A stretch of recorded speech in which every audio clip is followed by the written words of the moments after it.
नमस्कार बच्चों, हिंदी के इस पीरियड में आप लोगों का स्वागत है। आज हम लोग पढ़ेंगे माखनलाल चतुर्वेदी जी को और इनकी रचना कैदी और कोकिला। ठीक है, तो थोड़ा इनके बारे में संक्षिप्त में हम लोग जान लेते हैं कि माखनलाल चतुर्वेदी का जन्म मध्य प्रदेश के होशंगाबाद जिले के बावई गांव में सन 1889 में हुआ। मात्र 16 वर्ष की अवस्था में वे शिक्षक बने। 16 वर्ष की अवस्था में शिक्षक बने। बाद में अध्यापन कार्य छोड़कर उन्होंने प्रभाव पत्रिका का संपादन शुरू किया। वे देशभक्त कवि एवं प्रखर पत्रकार थे। देशभक्त थे।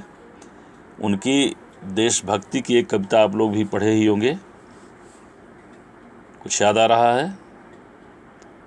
पुष्प की अभिलाषा। कक्षा चौथी में धर्म शिक्षा में आप लोग पढ़े होंगे। चाह नहीं मैं सुरबाला के गहनों में गूथा जाऊं, चाह नहीं प्रेमी माला में विंध्य प्यारी को ललचाऊं, चाह नहीं देवों के सिर पर चढ़ूं भाग्य पर इठलाऊं, चाह नहीं सम्राटों के शव पर हे हरि डाला जाऊं, मुझे तोड़ लेना वनमाली, उस पथ पर तुम देना फेंक, मातृभूमि पर शीश चढ़ाने जिस पथ जाएं वीर अनेक। तो इस कविता से पता चलता है कि उनके अंदर कितनी देशभक्ति छिपी हुई थी। तो वे देशभक्त कवि एवं प्रखर पत्रकार थे। प्रखर तेज, बहुत अच्छे पत्रकार भी थे। उन्होंने कर्मवीर और प्रताप का भी संपादन किया। ये दोनों पत्रिकाएं थी, मासिक पत्रिकाएं, कर्मवीर और प्रताप। सन 1968 में उनका देहांत हो गया। हिम किरीटनी, साहित्य देवता, हिम तरंगिनी, वेणुलो गूंजे धरा उनकी प्रमुख कृतियां हैं। उन्हें पद्म भूषण एवं साहित्य अकादमी पुरस्कार से सम्मानित किया गया है। माखनलाल चतुर्वेदी की रचनाएं राष्ट्रीय भावना से युक्त हैं। उनमें स्वतंत्रता की चेतना के साथ देश के लिए त्याग और बलिदान की भावना मिलती है। इसलिए उन्हें एक भारतीय आत्मा कहा जाता है। इस उपनाम से उन्होंने कविताएं भी लिखी हैं। जो उनको उपनाम मिला भारत की आत्मा, तो इससे उन्होंने कविताएं भी लिखी हैं। वे एक कवि कार्यकर्ता थे और स्वाधीनता आज़ादी आंदोलन के दौरान कई बार जेल गए। उन्होंने भक्ति, प्रेम और प्रकृति संबंधी कविताएं भी लिखी हैं। चतुर्वेदी जी की कविता में शिल्प की तुलना में भाव को अधिक महत्व देते हैं। शिल्प अर्थात कविता गेय है, कैसी बनावट है, कौन सा उसमें छंद है, इनके जगह पे क्या है, भावना ज़्यादा है, भाव प्रधान है। इसीलिए यह कविता कैदी और कोकिला गेय न होते हुए सस्वर वाचन इसका करना कठिन है। तो सस्वर वाचन न होते हुए भी, गेय न होते हुए भी, फिर भी क्या है, भावना प्रधान है। उन्होंने परंपरागत छंदबद्धता रचना के अनुकूल शब्दों का भी प्रयोग किया है। तो जैसा कि मैं पुष्प की अभिलाषा गेय है, छंदबद्ध है, छंदों में बधी है, तुकांत है, तुक मिलते हैं, लेकिन कैदी और कोकिला में ऐसा नहीं है। ठीक है, लेकिन क्या है, कैदी और कोकिला भावना प्रधान है। क्या भावना है? देश की आज़ादी के प्रति देशभक्त की भावना। ब्रितानी किसे बोलते हैं? ब्रिटेन, अंग्रेज, उपनिवेशवाद। उनका उपनिवेशवाद का मतलब है कि वे लोग जहाँ जाते थे, व्यापार के बहाने जाते थे, वहाँ पे वो शासन करने लगते थे। फूट डालो और शासन करो, ये उनकी नीति थी अंग्रेजों की। तो ब्रितानी उपनिवेशवाद के शोषण तंत्र का बारीक विश्लेषण करती कैदी और कोकिला कविता बहुत लोकप्रिय रही है। यह कविता भारतीय स्वाधीनता सेनानियों के साथ जेल में किए गए दुर्व्यवहारों, इस कविता को पढ़ने से ही, हालांकि बहुत सारी रचनाएं हैं जिसको पढ़ने से आपको यह पता चलेगा कि अंग्रेज भारतीयों से अनायास उन्हें आज़ादी मांगने पर उन्हें कैद में बंद करते थे और उनके साथ क्या क्या दुर्व्यवहार करते थे, यह इस कविता से पता चलता है। दुर्व्यवहारों और यातनाओं का मार्मिक साक्ष्य प्रस्तुत करती है। कवि जेल में एकाकी अकेलापन और उदास है, अकेला है और उदास है। कोकिल से अपने मन का दुख ये कल्पना ही है। कोकिल से अपने मन का दुख, शायद जेल में बंद है, किसी डाल पर, कहीं पेड़ पर कोयल बोलती है और कवि ने कल्पना की। तो कोकिल से अपने मन का दुख, असंतोष और ब्रिटेन के अंग्रेजों के शासन के प्रति अपने आक्रोश, क्रोध को व्यक्त करते हुए वह कहता है कि यह समय मधुर गीत गाने का नहीं, यह समय मधुर गीत गाने का नहीं।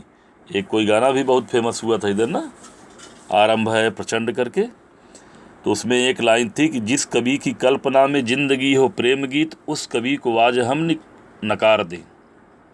ठीक है, एक लाइन उसकी है कि जिस कवि की कल्पना में जिंदगी हो प्रेम गीत, उस कवि को आज हम नकार दें। उसी तरह से ये भी कह रहे हैं कि मधुर गीत गाने का नहीं, बल्कि मुक्ति का गीत सुनाने का है। कवि को लगता है कि कोयल भी पूरे देश को एक कारागार के रूप में देखने लगी है, इसलिए अर्धरात्रि में, आधी रात में चीख उठी है, वह बोल रही है। तो इसमें क्या बोल रही है? अब कोयल तो एक ही बोली बोलती है, कूकती है, ठीक है, लेकिन उसको क्या किया है इन्होंने? अपनी कल्पना में ढाला है। तो कविता गे रही है, लेकिन इसके पढ़ने के तरीके हैं, मैं इसे पढ़ रहा हूँ। क्या गाती हो, यह प्रश्नवाचक है, प्रश्न पूछ रहे हैं, कविता के माध्यम से ही प्रश्न पूछ रहे हैं माखनलाल चतुर्वेदी जी। किससे? कोयल से। क्या गाती हो, क्यों रह रह जाती हो, कोकिल बोलो तो। क्या गाती हो, क्यों रह रह जाती हो, कोकिल बोलो तो। क्या लाती हो, संदेशा किसका है, कोकिल बोलो तो। ऊंची काली दीवारों के घेरे में, ऊंची काली दीवारों के घेरे में, डाकू चोरों बटमारों के डेरे में, डाकू चोरों बटमारों के डेरे में, जीने को देते नहीं पेट भर खाना, जीने को देते नहीं पेट भर खाना, मरने भी देते नहीं तड़प रह जाना। जीवन पर अब दिन रात कड़ा पहरा है, जीवन पर अब दिन रात कड़ा पहरा है, शासन है या तम का प्रभाव गहरा है। हिमकर, हिमकर किसे बोलते हैं? दो है पर्यायवाची। हिमकर चंद्रमा को भी बोलते हैं और हिमालय की भी बोलते हैं। हिमकर निराश कर चला रात भी काली, तो यहाँ पर हिमकर किसके लिए प्रयोग हुआ है? चंद्रमा के लिए, चांद के लिए। हिमकर, हिम करने वाला, हिम मतलब बर्फ होता है, हिम करने वाला, हिम मतलब शीतलता देने वाला। तो बर्फ करने वाला तो हिमालय हो गया, वहाँ उसको हिमकर बोलेंगे, लेकिन यहाँ हिम शीतलता, हिमकर शीतलता प्रदान कौन करता है? चांद, चंद्रमा। हिमकर निराश कर चला रात भी काली, इस समय कालिमा मई जगी, इस समय कालिमा मई जगी क्यों आली। क्यों हुक पड़ी, क्यों हुक पड़ी वेदना बोझ वाली सी, कोकिल बोलो तो। क्या लूटा,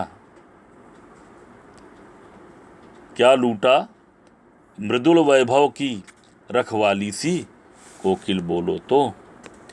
क्या हुई बावली, क्या हुई बावली अर्धरात्रि को चीखी, क्या हुई बावली अर्धरात्रि को चीखी, कोकिल बोलो तो। किस दावा नल की ज्वालाएं हैं दिखी, कोकिल बोलो तो। क्या देख न सकती जंजीरों का गहना, हथकड़ियाँ क्यों यह ब्रिटिश राज का गहना।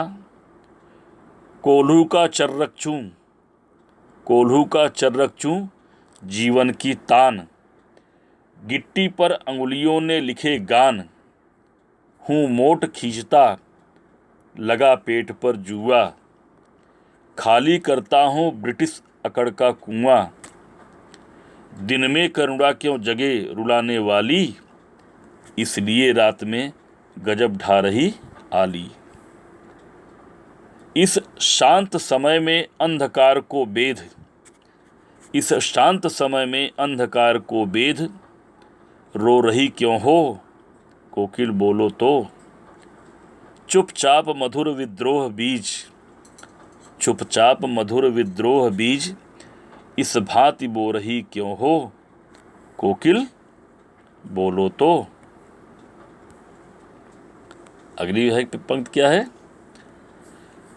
काली तू रजनी भी काली, कोयल कैसी होती है, काली तू रजनी भी काली, शासन की करनी भी काली। काली लहर कल्पना काली, मेरी काल कोठरी काली। टोपी काली, कमली काली, मेरी लौह श्रृंखला काली। पहरे की हुंकृत की ब्याली, तिस पर है गाली ए आली। इस काले संकट